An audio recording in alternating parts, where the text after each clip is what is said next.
My name is Emily Carrington. I'm 26 years old, and this is my real story. A story that still makes my hands tremble and my chest tighten every time I think about it, because what happened to me was not just terrifying, it was something that changed my life forever. I grew up in a small town in Maine, and I always thought the scariest thing in life would be growing up paying bills and losing people I loved a time, but what I learned is that real fear comes when someone decides you are theirs, and they will stop at nothing to break you. It started so subtly that at first I told myself I was imagining things, that I was stressed, tired, working too many late shifts at the diner. But then it got worse, much worse, until I realized this wasn't bad luck or random coincidence. Someone was watching me, someone who had been waiting for the perfect moment to strike, and by the time I saw their face, it was already too late to turn back. Please stay with me to the end of this video, because I want to share every detail, not to scare you for fun, but because maybe, just maybe, my story could help someone else see the signs before it's too late. If you're new here, please like, subscribe, and share this story. And remember, this story is written and edited by Dark Lifeside Diaries. It began on a cold November evening, the kind where the wind feels like it's slicing through your coat and the street lamps give off that dim orange glow that makes every shadow stretch like it's alive. I had just finished a double shift and was walking home because my car had been acting up. The mechanic promising it'd be ready the next day. I remember hugging my jacket tight, my breath coming out in little white clouds, and hearing my own footsteps crunch against the frozen pavement. But then I heard another pair of footsteps, slow, measured, staying just far enough behind me to make me unsure. I told myself it was nothing, maybe someone else heading home from work, so I turned down the alley shortcut I'd taken hundreds of times before. That's when I noticed the shadow. It moved when I moved, stopped when I stopped, and no matter how quickly I walked, it never fell behind. My heart began to pound in that primal animal way, and I pulled out my phone, pretending to scroll while opening the camera just to glance behind me, but the alley was empty. I forced a laugh at my own paranoia, but the moment I stepped out onto the next street, I caught a glimpse of something, or someone slipping behind the corner of a building. I walked faster, the wind howling in my ears, my pulse thudding in my neck, and when I finally reached my apartment, I locked the door and leaned against it, breathing hard. That night, I told myself to forget it, to sleep, but sleep didn't come easily. I kept waking to small sounds, the floorboards creaking in the hallway, the faint click of the front door like it was testing itself, and once I swore I heard breathing right outside my bedroom. But every time I got up, there was nothing. Over the next few days, the feeling of being watched never left. I'd catch a dark figure reflected in shop windows, always just out of focus, and when I turned, there'd be no one. My friends teased me, saying I was letting my true crime obsession get to my head. But there was one night that changed everything, from unease to pure terror. It was a Friday, and I had just settled into bed with my laptop when I got a text from an unknown number. "You look so peaceful when you sleep." My blood turned to ice. I replied with a shaky, "Who is this?" But the message was marked as read, and no response came. I checked every lock, every window, every closet, but found nothing. I didn't sleep that night, and by morning I convinced myself it was a sick prank. But the next day, taped to my apartment door, was a Polaroid photo of me sleeping, taken from inside my own bedroom. My stomach churned and my vision swam, because I live alone, and there was no sign of a break-in. I went to the police, but without signs of forced entry or proof of who did it. They told me there wasn't much they could do. That was when the calls started, always late at night, always from blocked numbers, with silence on the other end except for breathing, sometimes slow, sometimes ragged, sometimes almost inhuman. I stopped answering, but then the knocks started. 3 slow knocks, always at exactly 3:15 a.m. like clockwork. One night, I couldn't take it anymore. I sat in my living room with the lights off, holding a kitchen knife, waiting for the sound. When the knock came, I yanked the door open so fast my heart nearly exploded, but the hallway was empty. I stepped out, my bare feet cold on the tile, and that's when I heard it, a whisper right behind me. Too slow. I spun around, knife raised, but again no one. I locked the door, turned on every light, and cried until dawn. That was the night I knew this person wasn't just playing with me, they were inside, watching, moving in ways I couldn't understand. Days later, the nightmare escalated. I woke to find every single photo in my apartment had been replaced, not destroyed, not stolen, but replaced with pictures of me sleeping, eating, showering, even sitting on the toilet. My hands shook as I shoved them all into a trash bag and ran them to the dumpster. But when I came back upstairs, there was another Polaroid waiting on my pillow, this time of me standing at my own front door holding that same trash bag. The realization hit me like a freight train. Whoever this was, they were inside my home, inside my life, and they were letting me know that I couldn't escape. That's when I decided I needed to fight back, but I had no idea that trying to trap them would lead to something far darker than I could ever imagine. I didn't sleep the night I found that Polaroid on my pillow. Instead, I sat on my couch with the TV on mute, a mug of untouched coffee growing cold in my hands, my mind spinning through every possible explanation and every possible way to catch whoever was tormenting me, because by then, I understood this wasn't random and it wasn't going to stop unless I made it stop. The police had already made it clear that without proof or a suspect, I was on my own, so I decided to take matters into my own hands. I bought a small motion-activated camera online, the kind you can hide in a bookshelf, and set it up in my living room, angling it toward my front door. I put another one in my bedroom, tucked into the vents so it wouldn't be obvious. I thought maybe I'd get a glimpse of the intruder's face, and with that I could finally prove I wasn't losing my mind. That night I made a show of turning off all my lights, locking up, and going to bed at my usual time, but instead of sleeping, I lay awake under the covers, clutching the kitchen knife, every muscle tense. Hours passed. Then at exactly 3:15 a.m., the knock came, 3 slow, deliberate knocks that echoed through my apartment like a death toll. My stomach flipped, but I stayed still, listening. The knocks didn't come again. I waited until sunrise before checking the footage, my hands trembling as I opened the files. At first, nothing. Empty, silent rooms. Then at 3:14 a.m., a shadow passed in front of the living room camera, pausing just outside the door. I held my breath as I watched the doorknob turn slowly, even though I knew it was locked. Then the door opened. My jaw went slack because the chain latch was still in place, yet the door swung wide enough for someone to slip inside. A tall, thin figure stepped into view, their face hidden by a dark hood. They didn't move like a normal person. There was a strange, almost gliding quality to the way they walked. They stood in the middle of my living room, perfectly still for nearly a minute before their head turned, not toward the camera, but directly toward my bedroom door, like they could see through it. My skin crawled as I switched to the bedroom feed. For several minutes, nothing. Then the vent camera caught it, the same hooded figure stepping out from the far corner of my room where there shouldn't have been enough space for anyone to hide. They leaned over my bed so close their hood almost brushed my face, and I watched in horror as they stayed there for over 5 minutes, unmoving, just watching me. I wanted to vomit. The last thing the camera caught was them straightening up, tilting their head as if listening for something, and then walking out of frame. I didn't sleep at all after that. Instead, I copied the footage to a flash drive and went straight to the police. But when they opened the files, the videos were corrupted, nothing but static.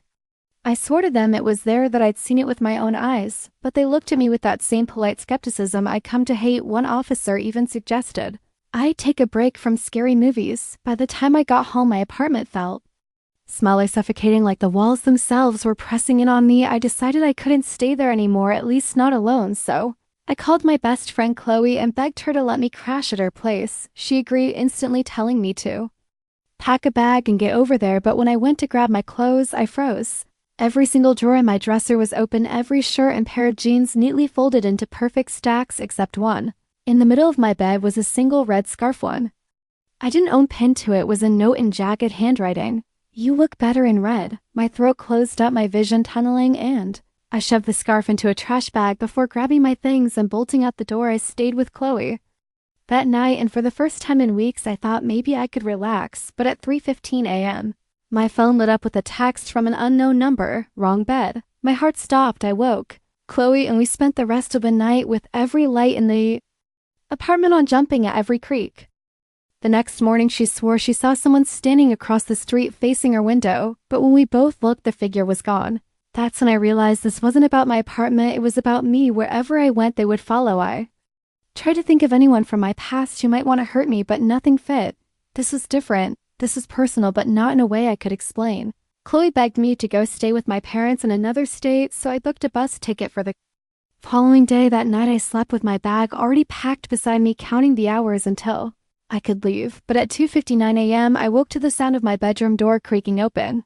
My body locked up in terror. Chloe was asleep in the other room, so whoever was there, it wasn't her. A shadow moved across the wall, stretching unnaturally long, and I could hear the faint sound of breathing, slow, deep, almost in sync with my own. I reached for my phone, but before I could grab it, the shadow seemed to flicker like a candle flame and then vanish. When I finally turned on the light, there was no one there. The next morning, I left for the bus station without looking back.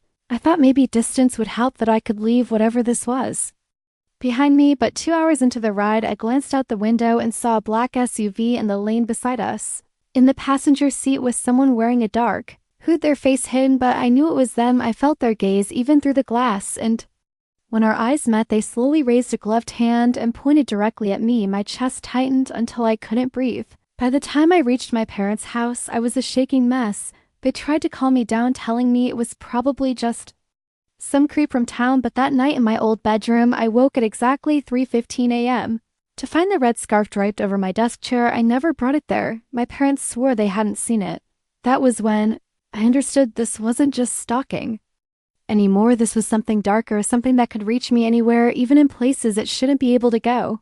And if I didn't find out who or what it was, I wouldn't survive long enough to tell anyone else. I didn't tell my parents about the scarf that night, not because I didn't want to scare them, but because I knew they wouldn't believe me, and part of me was starting to wonder if belief even mattered, because whatever this thing was, it didn't need permission to find me. It just did, like it had some invisible thread tying it to me. I started keeping a journal, writing down every detail every time I woke at exactly 3:15 a.m., every strange sound, every shadow that didn't match the shape of anything in the room, hoping that maybe some pattern would emerge. For 3 nights in a row, nothing happened except the knocks, always 3, always slow, always at the same time. On the 4th night, I decided to stay awake and look out my window when the knocks came.